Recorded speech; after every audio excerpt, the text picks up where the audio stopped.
11th episode की शुरुआत वहीं से होती है जहां 10th एपिसोड एंड हुआ था।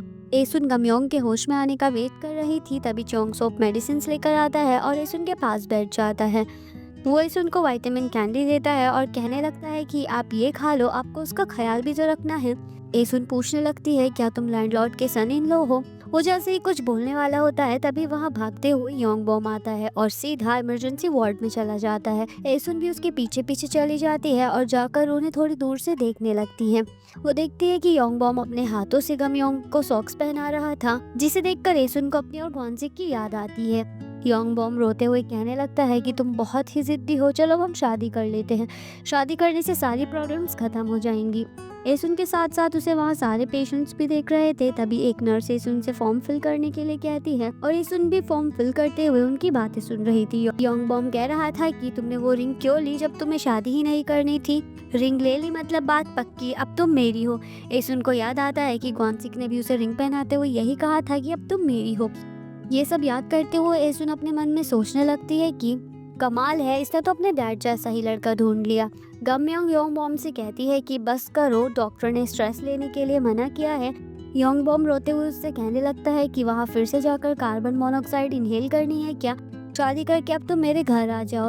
योंग बॉम और भी ज्यादा रोते हुए कह रहा था कि मुझे तुम्हारा वहाँ रहना पसंद नहीं, रात भर तुम्हारा टिकट्स बेचना भी बिल्कुल पसंद नहीं, तुम्हारा कमीना लैंडलॉर्ड मुझे तुम्हें कॉल भी नहीं करने देता। तुम ये सब क्यों झेल रही हो, क्यों इस तरह से जी रही हो?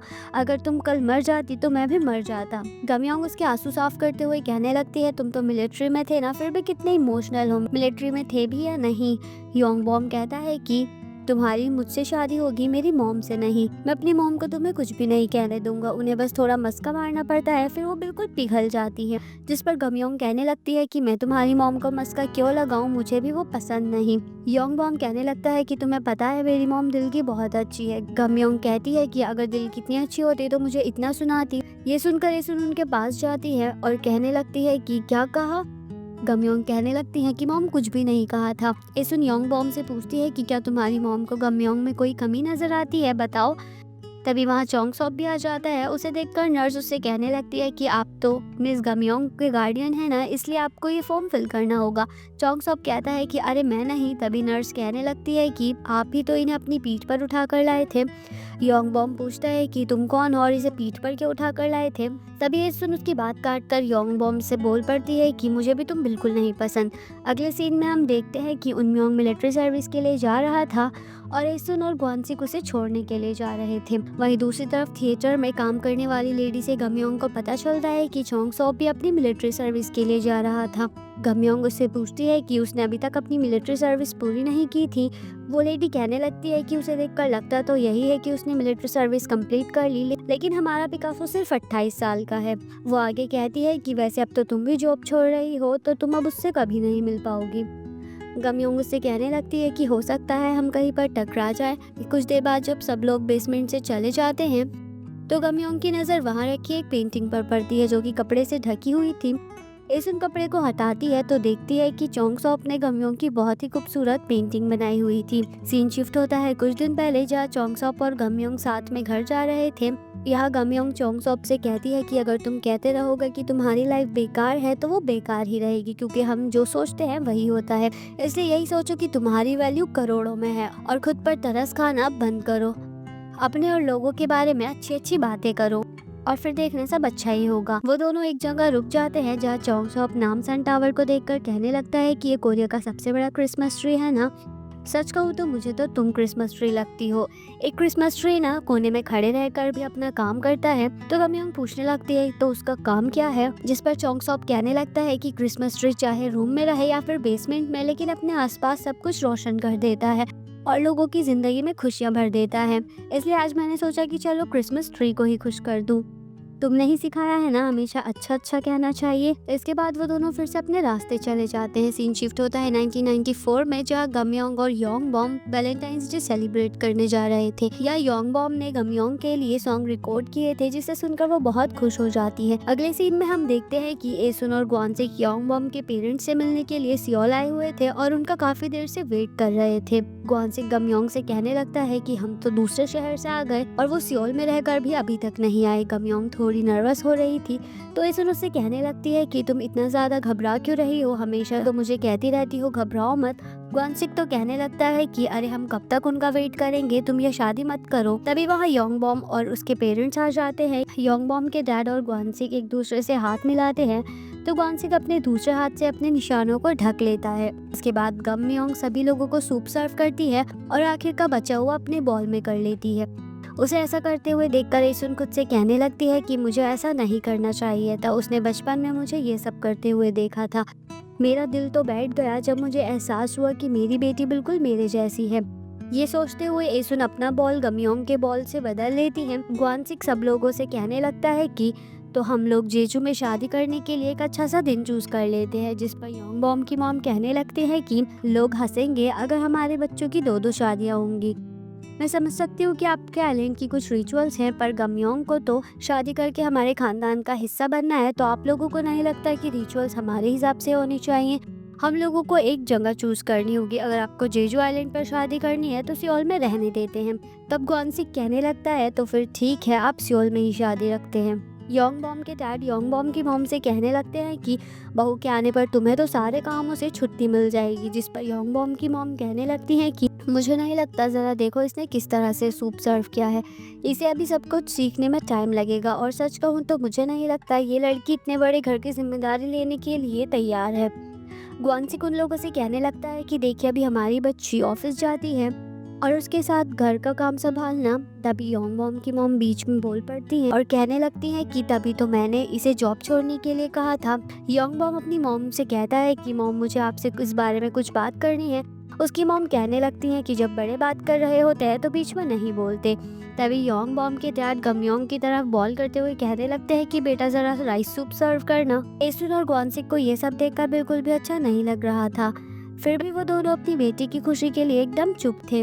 गमयोंग राइस सूप सर्व करने लगती है तो योंगबॉम की मॉम कहने लगती है कि उम्मीद है तुम्हें ये तो सर्व करना आता ही होगा, ज़्यादातर लड़कियों को सारे काम आते हैं, लेकिन हमारी गमयोंग थोड़ी सी अलग है। योंगबॉम को भी अपने मॉम और डैड की बात अच्छी नहीं लग रही थी, लेकिन वो फिर भी एकदम चुप था। तब ग्वानसिक इशारे से उसे गमयोंग की हेल्प करने के लिए कहता है। योंगबॉम भी ये कहते हुए खड़ा हो जाता है कि मैं सर्व कर देता हूँ, मुझे भी ये काम आता है। तभी एसुन खड़ी होकर उन दोनों को बैठने के लिए कहती है और खुद राइस सूप सर्व करने लगती है। योंगबॉम की मॉम कहने लगती है कि गमयोंग तुम्हें घर का काम इसलिए नहीं आता ना क्योंकि सारा काम तुम्हारी मॉम करती है। तब एसुन कहने लगती है कि मैंने जानबूझकर इसे कुछ नहीं सिखाया, हमारी बेटी हमारी लाडली है, हमने हमेशा उसे पलकों पर बैठा कर रखा है। मैंने इसे कुछ नहीं सिखाया क्योंकि मेरे लिए बेटा और बेटी दोनों बराबर हैं। ये सुनकर योंगबॉम की मॉम एसुन की शक्ल देखने लगती है। इसके बाद एसुन और ग्वानसिक जाने लगते हैं तो योंगबॉम और गमयोंग उन्हें बाहर टैक्सी तक छोड़ने आते हैं। टैक्सी में जाते हुए ग्वानसिक तो गमयोंग को बाय कर रहा था, लेकिन एसुन ने उसे एक बार भी पीछे मुड़कर नहीं देखा था। तब गमयोंग योंगबॉम से कहने लगती है कि मेरी मॉम अभी रो रही हैं। इसके बाद वो दोनों भी योंगबॉम के पेरेंट्स को उनके घर तक छोड़ने जाने लगते हैं, जहाँ योंगबॉम की मॉम गमयोंग से कहने लगती है कि आज तुमने साबित ही कर दिया कि तुम एक घरेलू लड़की नहीं हो। योंगबॉम उन्हें चुप करता है तो वो कहती है कि तुम तो चुप रहो, वहाँ भी तुमने इसी की जी हुजूरी की थी। उन्होंने मुझसे इस तरह से कैसे बात की, जानबूझकर इसे कुछ काम नहीं सिखाया, वो सिर्फ मुझे नीचा दिखाना चाहती थी। मैं तो हमेशा से ही इस शादी के खिलाफ थी। योंगबॉम उन्हें फिर से चुप करवाता है, लेकिन वो फिर भी चुप नहीं होती। तब गमयोंग कहने लगती है कि मेरे घर में मुझे बहुत नाजों से पाला गया है, इसलिए आप मुझसे बुरी तरीके से पेश आना बंद कीजिए। मेरे मॉम डैड को बहुत तकलीफ होती है। उधर एसुन भी ग्वानसिक से कह रही होती है कि गमयोंग मुझे तो कितने जवाब देती है, लेकिन उसकी मॉम के सामने एकदम चुप थी। और वैसे तुम क्यों मुंह में दही जमा कर बैठे थे, कह नहीं सकते थे कि ये शादी नहीं हो सकती। जिस पर ग्वानसिक कहने लगता है कि न जाने ये बात कितनी बार मेरी ज़बान पर आते आते रह गई। मैं चुप था सिर्फ अपनी बेटी के लिए, वो उस लड़के को पसंद करती है। अगले सीन में हम देखते हैं कि एसुन और गमयोंग योंगबॉम की मॉम के साथ शॉपिंग के लिए आई हुई थी। यहाँ एसुन अपने लिए एक पिंक फैब्रिक चूज करती है, जिसे देखकर योंगबॉम की मॉम कहती है कि वो पिछला वाला ब्राउन कलर ज़्यादा अच्छा था, पिंक कलर तो एकदम चीप लगता है। इसके बाद वो एक रेस्टोरेंट में आ जाते हैं, जहाँ गमयोंग बाहर योंगबॉम का वेट कर रही थी और अंदर अकेली एसुन और योंगबॉम की मॉम थी। वो एसुन से कह रही थी कि अगर आज नहीं बोली तो मैं पूरी लाइफ पछताऊंगी, मैं चाहती हूँ कि आप ये शादी रोक दो, क्योंकि मेरा दिल इस शादी के लिए नहीं मान रहा। योंग बॉम में मेरी जान बसती है और मुझे गमयोंग बिल्कुल भी पसंद नहीं है। अगर शादी हो भी गई तो मेरा दिल उसे कभी भी नहीं अपनाएगा।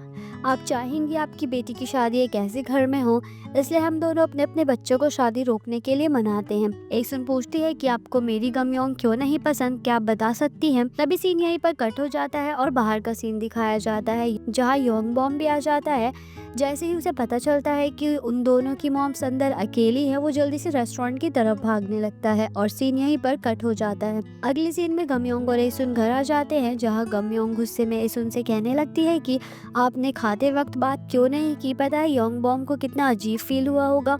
एसुन कहती है तो क्या हुआ, आखिरकार उस लड़के में ऐसा है क्या, मुझे वो लड़का बिल्कुल भी पसंद नहीं। गमयोंग पूछती है कि वो आपको क्यों पसंद नहीं, जिस पर एसुन कहने लगती है कि उसने तो अभी तक अपना लॉ का एग्जाम भी कंप्लीट नहीं किया, अभी तो वो कुछ भी नहीं है, सिर्फ अपने पेरेंट्स के पैसों पर ही जीता है। गमयोंग कहने लगती है और मेरा क्या, आपको यही लगता है ना योंग बॉम मुझसे बेहतर है, नहीं तो आप बोलती कि आपको वो पिंक कलर पहनना है और उसकी मॉम के सामने सर झुकाकर नहीं खड़े रहती। एसुन कहती है कि ऐसा कुछ नहीं है, मैं बस इसलिए चुप रहती हूँ ताकि वो तुम्हारे साथ कुछ बुरा ना करे, मैं तुम्हें उससे कम क्यों समझूंगी, बताओ जरा। एक मॉम जब अपने बच्चों को किंडरगार्टन भेजती है तो भी बहुत सोचती है, फिर मैं तुम्हारी होने वाली मदर इन लॉ को उल्टा जवाब कैसे देती जब तुम्हें वहीं रहना है। गमयोंग कहने लगती है तो मॉम आप उन्हें जवाब दे देती ना। एसुन कहती है कि तुम ये बात क्यों नहीं समझ पा रही, जब वो तुम्हें ताने देंगी तो मेरा और तुम्हारे डैड का दिल टूट जाएगा। तब गमयोंग अपने मन में सोचने लगती है कि मैं अपने घर में एक मुंहफट बदतमीज राजकुमारी थी, लेकिन योंग बॉम के यहाँ हर गलत चीज की जिम्मेदार थी। अगले सीन में हम देखते हैं कि योंग बॉम अपनी मॉम का दिया हुआ घर छोड़ने की तैयारी कर रहा था और गमयोंग सामान पैक कर रही थी। तभी वहाँ योंग बॉम की मॉम आकर गमयोंग को सुनाने लगती है कि तुम्हारी वजह से ही मेरा बेटा ये घर छोड़ रहा है। योंग बॉम कहता है कि मैंने पहले ही कहा था ये मेरा फैसला है, मैं खुद के फैसले नहीं ले सकता क्या। योंग बॉम की मॉम गमयोंग से कहने लगती है कि तुम्हारे पास पैसे नहीं है, घर नहीं है, तो इसे लेकर क्या सड़कों पर रहोगी, तुम इसे अपनी उंगलियों पर नचाना चाहती हो ना। गमयोंग कहती है कि मॉम मैंने इसे कभी नहीं कहा आपका घर छोड़ने के लिए। योंग बॉम की मॉम कहने लगती है कि तुम कितनी बेशर्मों की तरह झूठ बोल रही हो, तुम कितनी लालची हो, मैंने तुम्हारी मॉम को भी बोल दिया था तुम मुझे पसंद नहीं हो, फिर भी वो योंग बॉम को अपना सन इन लॉ बनाने के लिए मरी जा रही हैं। तब गमयोंग रोते हुए उनसे पूछने लगती है कि आपने मेरी मॉम से उस दिन क्या कहा था। योंग बॉम की मॉम कहने लगती है कि तुम्हारी मॉम ने तुम्हें बताया नहीं। ओह अब समझ आया, इतनी अमीर फैमिली हाथ से जाने कैसे देती। योंग बॉम अपनी मॉम को फिर से रोकता है, लेकिन वो उसकी एक भी नहीं सुनती और कहने लगती है कि मैंने यही कहा था कि हमें ये शादी रोकनी चाहिए। योंग बॉम कहने लगता है कि मॉम बस करिए, आप इसे कितना सुनाओगी। उसकी मॉम फिर भी कहने लगती है कि तुम पढ़ी लिखी हो इसलिए मैं ज्यादा नहीं सुना रही, इतना सब कुछ होने के बाद भी मैंने अभी तक बदतमीजी नहीं की। तब गमयोंग उनसे कहने लगती है कि सच तो ये है कि आपने हर बार बदतमीजी की है, हर बार मेरी मॉम के साथ गलत बर्ताव किया है। हम इसलिए चुप नहीं थे क्योंकि हम गरीब हैं, बल्कि इसलिए सह रहे थे ताकि आपकी वजह से योंग बॉम को शर्मिंदा न होना पड़े। आपने ही मेरे पेरेंट्स के साथ हमेशा बदतमीजी की है, लेकिन वो आपसे हमेशा अच्छे से पेश आए। योंग बॉम के मॉम कहने लगती है कि शादी के कार्ड छप गए, इसका मतलब ये नहीं कि ये शादी टूट नहीं सकती, मैं जब चाहे ये शादी तोड़ सकती हूँ। गमयोंग कहने लगती है कि अब मुझे ये शादी नहीं करनी। वो योंग बॉम से कहती है कि मैं तुमसे शादी कैसे कर सकती हूँ, अगर मैं तुमसे शादी करूँगी तो मेरे पेरेंट्स टूट जाएंगे। ये कहकर वो वहाँ से चली जाती है। योंग बॉम उसके पीछे जाकर उसे रोकता है तो गमयोंग उससे कहती है कि तुम्हें पता था ना तुम्हारी मॉम ने मेरी मॉम को रुलाया था, जिस पर योंग बॉम एकदम चुप हो जाता है। गमयोंग उससे कहती है कि अगर मैं तुमसे शादी करूंगी तो तुम्हारी मॉम मुझे जिंदगी भर रुलाएंगी।